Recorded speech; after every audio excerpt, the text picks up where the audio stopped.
우리는 살아가면서 필요에 따라 많은 것들을 찾고 또 많은 것으로부터 도움을 받으면서 살아갑니다. 때로는 사람을 찾고, 때로는 경험을 찾고, 때로는 세상의 지혜와 방법을 찾으며 살아가죠. 어려운 일을 만나면 누군가에게 조언을 구하고, 답답한 일이 생기면 해결책을 찾아 나섭니다. 우리 모두가 이렇게 우리의 삶을 더 나은 삶으로 이끌어 가기 위해 많은 것들을 찾고 의지한다라는 것입니다. 그런데 중요한 것은 우리가 무엇을 찾고 의지하느냐가 아니라 가장 먼저 무엇을 붙잡고 무엇을 의지하느냐라는 것입니다. 사람이 무엇을 가장 먼저 의지하는가라는 것을 통해 그 사람의 중심이 어디에 있는지를 보여주기 때문입니다. 오늘 본문에 등장하는 아하시아 왕은 예상치 못한 사고를 당했습니다. 왕궁 다락 난간에서 떨어져서 중상을 입게 된 것이죠. 자신의 생명이 어떻게 될지 알 수 없는 상황 속에서 그는 한 가지 선택을 하게 되었습니다. 그런데 그 선택이 그가 가지고 있는 중심이 어떠했는지를 그대로 드러내주고 있었죠. 그는 하나님께 묻지 않았습니다. 하나님의 선지자를 찾지도 않았습니다. 오히려 에그론의 신 바알세붑에게 사람을 보내서 자신의 병세가 어떠할지, 앞으로 자신은 살아날 수 있을 것인지를 물어보았습니다. 하나님은 이 사건을 통해 우리에게 아주 중요한 교훈을 알려주고 계십니다. 가장 먼저로는 위기의 순간에 우리가 가장 먼저 찾는 것이 우리의 믿음과 중심을 보여준다라고 하는 것입니다. 2절을 보면 아하시아는 사신들을 보내어서 바알세붑에게 자신의 병이 낫겠는지를 물어보았습니다. 그는 이스라엘의 왕이었죠. 하나님의 율법을 알고 있었고 하나님의 선지자가 하나님의 말씀을 들고 활동하고 있다는 것도 너무나 잘 알고 있었습니다. 그럼에도 그는 하나님께 찾아가 묻지 않았고 하나님께 은혜를 구하지 않았다라는 것입니다. 그의 마음에 하나님을 향한 신뢰보다는 다른 것을 의지하고 다른 것을 붙잡는 신뢰가 더 컸다라는 것을 보여주고 있는 것입니다. 그래서 하나님께서는 엘리야를 보내어 이렇게 책망하셨습니다. 이스라엘에 하나님이 없어서 너희가 에그론의 신 바알세붑에게 물으러 가느냐라고 말씀하셨죠. 이 말씀은 단순한 질문이 아니었습니다. 너희 가운데 살아계신 하나님이 계시는데 왜 우상을 찾고 있냐라고 하시는 하나님의 책망이자 안타까움이었던 것입니다. 생각해보면 우리도 이렇게 비슷한 모습을 보일 때가 있습니다. 우리의 마음으로는, 우리의 생각으로는 아무 일이 없는 평상시에는 하나님을 가장 많이 믿는다라고 이야기하고 나에게 가장 힘이 되신 분이 하나님이다라고 고백을 하면서도 정작 큰 위기가 닥쳐오면 하나님 말씀보다 다른 것을 더 찾고 붙잡고 의지할 때가 있습니다. 물론 사람의 도움을 받는 것은 꼭 필요한 일입니다. 다른 것의 필요를 따라 찾고 도움을 구하는 것도 꼭 필요한 일일지 모릅니다.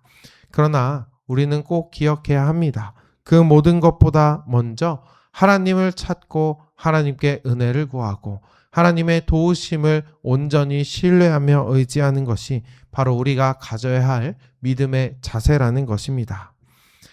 예상치 못한 문제가 찾아오면 우리 마음속 깊은 곳에 있던 의지의 대상이 드러나게 됩니다. 건강이 흔들릴 때, 경제적인 어려움이 찾아올 때, 또 자녀의 문제를 만났을 때 우리는 본능적으로 무엇인가를 붙들려고 합니다.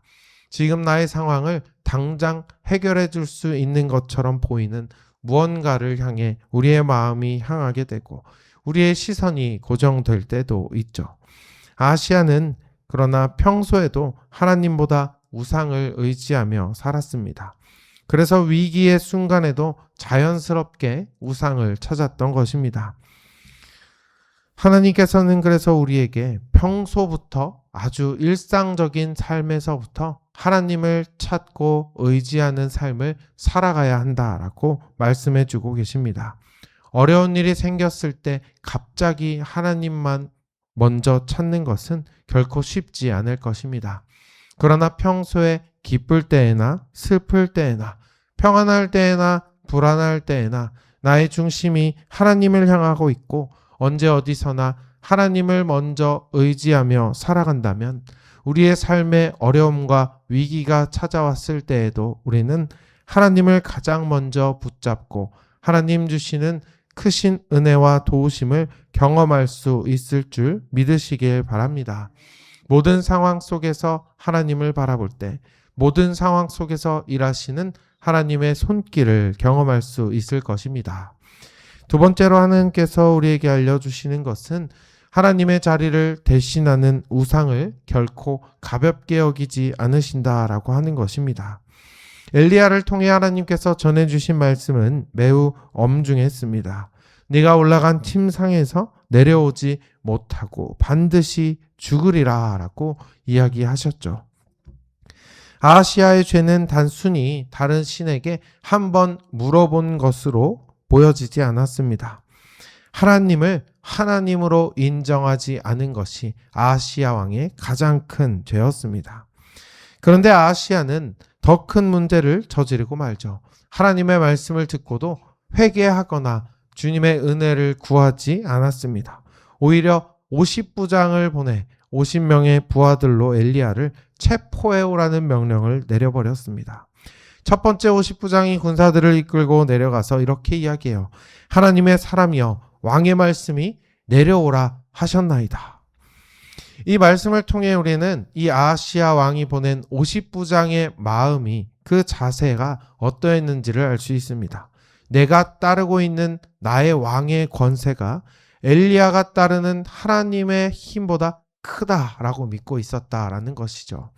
내가 믿는 분이 당신의 믿는 분보다 크니까 내 말을 듣고 따라오라 라고 하는 거만한 자세로 엘리야에게 이야기하고 있는 것입니다. 그러나 엘리야는 하나님의 왕되심을 선포하며 이야기합니다. 내가 만일 하나님의 사람이면 불이 하늘에서 내려와 너와 너의 50명의 군사들을 살을지로다 라는 말이 끝나자마자 불이 내려와 그들을 삼켜버렸습니다. 두 번째 50부장도 똑같은 모습으로 나와서 똑같은 일을 당해버렸습니다. 하나님께서 아하시아를 책망하실 때 단순히 잘못된 선택을 해서 그를 책망하신 것이 아니었습니다. 이스라엘에 하나님이 없어서 다른 신을 찾아갔냐라는 질문에는 이스라엘의 왕으로 다스리시는 하나님이 진정한 너희들의 왕이 됨을 기억하라 라고 하는 하나님의 마음이 담겨져 있었습니다. 그러나 그것을 깨닫지 못한 아하시아 그리고 50부장과 100명의 군사들은 하나님보다 왕을 자신의 왕으로 섬겼고 하나님의 힘보다 내가 따르는 왕의 힘을 더 믿었기에 하나님께서는 그들 앞에서 진정한 왕이 누구인지를 보여주셨습니다. 오늘 우리는 이 하나님의 말씀을 기억해야 합니다. 우리가 바알세붑에게 절하는 삶을 살아가는 사람은 아무도 없을 것입니다. 그러나 우리는 여전히 수많은 우상들에 둘러싸여 살아갈 때가 있습니다. 나도 모르는 사이에 내가 믿고 바라보고 있는 힘이 하나님보다 더 크게 나의 삶을 짓누를 때가 있고 나의 삶에 더 큰 영향력을 가져다 주는 것처럼 느껴질 때도 있습니다. 하나님의 도우심보다 다른 것이 나의 삶에 더 큰 힘이 된다고 무의식적으로 생각하며 살아갈 때가 있습니다. 그런데 오늘 하나님은 우리에게 묻고 계신 것입니다.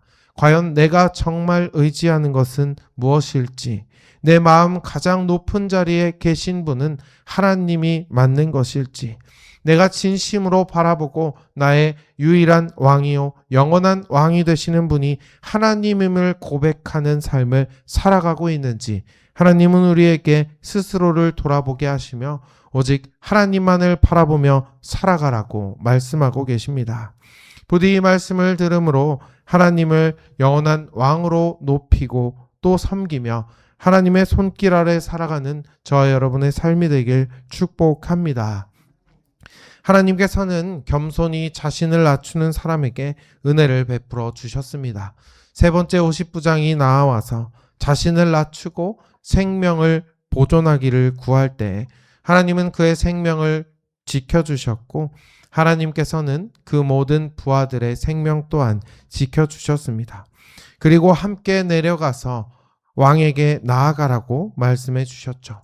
그렇게 엘리야는 하나님의 말씀을 따라서 은혜를 입은 50부장과 또 50명의 부하들의 호의를 받으며 왕에게 나아갔습니다.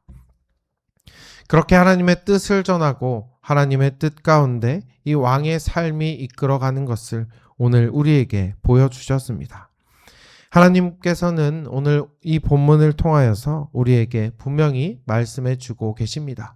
겉으로 드러나 보이는 것은 다른 것이 더 힘이 세 보이고 다른 것이 나의 삶에 더 큰 힘처럼 보일지라도 이 세상을 다스리고 이끌어 가시는 우리의 진짜 왕은 바로 하나님이시라는 것입니다. 하나님만이 우리의 생명을 이끌어가고 계시고 또 하나님께서 우리의 호흡을 허락하시며 하나님이 우리 삶의 모든 것을 누리도록 우리에게 많은 것을 허락해 주신 나의 참된 왕임을 기억하실 수 있는 여러분이 되시길 바랍니다. 그리고 매일의 삶 속에서 일상 속에 선택의 자리에 서 있을 때 하나님을 가장 먼저 찾고 의지함으로 어려운 일 가운데 기쁜 일 가운데 하나님의 손길을 경험하며 하나님의 은혜 가운데 그 그늘 아래 충분히 넉넉히 은혜를 누리며 살아가는 저 여러분의 삶이 되시길 주님의 이름으로 축복합니다. 기도하겠습니다. 하나님 아버지, 오늘도 저희에게 말씀해 주심에 감사를 드립니다. 우리를 주님의 자녀로 불러주시고 하나님의 백성으로 살 수 있도록 의로운 옷을 입혀주셨음을 다시 한번 마음속에 새깁니다. 우리의 일상 속에서 삶 가운데 살아가다 보면은 여러 가지 많은 것들에게 우리의 마음을 빼앗기고 또 우리의 시선을 빼앗길 때가 있습니다. 특히 불안하고 힘든 일이 찾아올 때면 더더욱 하나님의 손길이 아닌 다른 것을 바라보고 의지할 때도 있는 것이 저희들의 연약한 모습입니다. 그럼에도 불구하고 오늘 또다시 하나님의 자녀로 살게 하여 주셔서 감사를 드립니다. 주님의 자녀로 살아갈 수 있는 새로운 하루를 허락하여 주셨사오니 오늘을 하루를 살아갈 때 우리의 왕 되신 하나님을 바라보게 하시고 우리의 마음이 온전히 하나님만을 의지하게 하시며 그렇게 일상 속에서 함께 하시는 주님으로 말미암아 하나님 주시는 은혜와 사랑을 풍성히 누리며 살아가는 저희들의 삶이 될 수 있도록 인도하여 주시옵소서. 여전히 어려움으로 인하여 힘든 마음으로 인하여 주님 앞에 나와 도우심을 구하는 기도하는 마음들, 그 손길들이 있습니다.